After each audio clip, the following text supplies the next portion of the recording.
Introduction. One day, around 20 years ago, I was wandering through a bookstore in Brooklyn when I noticed something weird.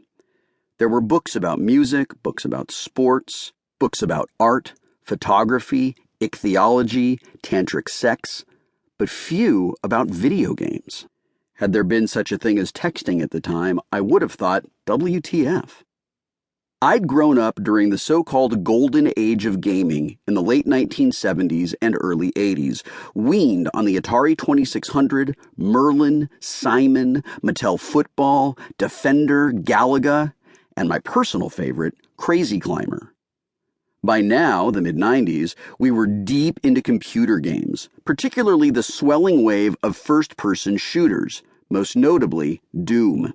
The first big web browser, Netscape, had just been released, and a new generation of games online seemed inevitable. Why then, I wondered, wasn't I seeing more books chronicling this world? 2 decades later, here I am, writing this new afterword to the book that resulted from that epiphany, Masters of Doom, the story of John Carmack and John Romero, co-creators of the seminal shooters Doom and Quake and their company id Software. First published in 2003, the book chronicles how Carmack and Romero rose from broken homes to create some of the most influential and controversial games of their generation. To me, it was a class tale of gumption and innovation, and an inspirational one at that. In the years since the book came out, I've reported many stories about gamers and game developers, several of which are included in this collection, who cite the two Johns as influences. If Carmack and Romero could do what they did, many people think, so can I.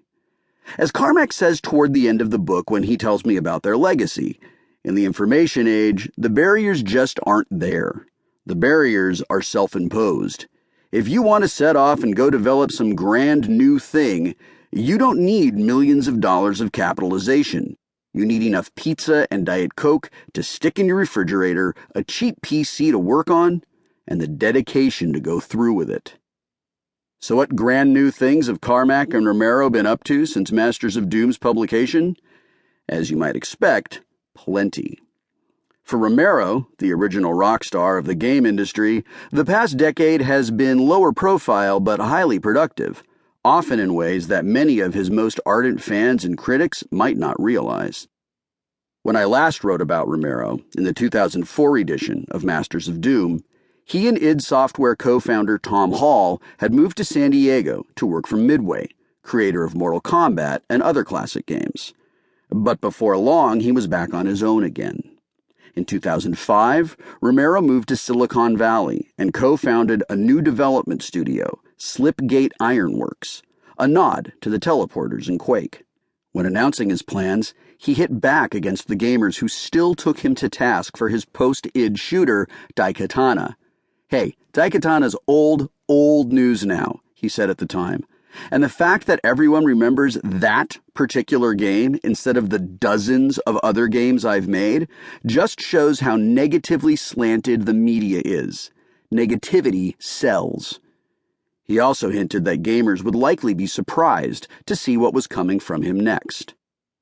What came were massively multiplayer online games, or MMOs, a genre that was gaining popularity with the recently released World of Warcraft and had long been of interest to him. Romero folded his company into another he co-founded, Gazillion Entertainment, which struck a high-profile deal to develop MMOs for Marvel, and gobbled up NetDevil, the company behind another high-profile online brand, the Lego Universe. Though the MMOs would have mixed success, Romero was soon pursuing new games and a new relationship. Brenda Brathwaite was a veteran game designer and one of the most influential women in what had long been a male-dominated industry. She and Romero had plenty in common, having seen the changes in this business over 4 decades.